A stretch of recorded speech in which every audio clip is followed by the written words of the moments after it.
Update মডেলের 3 মাথা rice mill. তো আপনার রাইস মিল এর আগে দেখেছেন, তবে এত বড় মেশিন আপনারা, আমরা কোন মেশিন নিয়ে কথা বলবো? আজকে আমরা কথা বলবো হচ্ছে 3 মাথা অটো রাইস মিল নিয়ে। 3 মাথা অটো রাইস মিল নিয়ে। তো জি। 3 মাথা অটো রাইস মিলের যে যেখানে দুইটা কালারের মেশিন দেখতে পাচ্ছি, একটা হচ্ছে নীল কালার, একটা হচ্ছে লাল কালার। লাল কালার। জি তো কালার তো অ্যাভেলেবেল, জি জি, কালার অ্যাভেলেবল।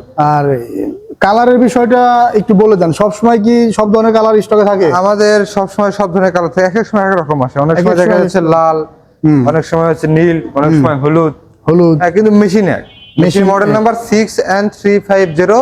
তো 6N350। তো ভিউয়ার্স, আপনাদের আমি মডেল নাম্বারটা আগে দেখিয়ে দিই। এই মডেল নাম্বারটা আপনারা ফলো করবেন, কালার থাকবে। জি। তো এই যে মেশিনটা, এই মেশিনে কি কি কাজ করা যায়? এই মেশিনে আপনি আপনার ফ্রেশ চাল আসবে, এই ফার্স্ট জাস্ট আপনার খুদ আসবে, চাউলের গুঁড়া, শুকনো চাউলের গুঁড়া, ইভেন এটা হলুদও করতে পারবেন। আর এখানে যে গ্রাইন্ডারটা দেখছেন, 10.5 ইঞ্চি একটা গ্রাইন্ডার যদি আপনি চালাতে চান, সেক্ষেত্রে আপনার 7.5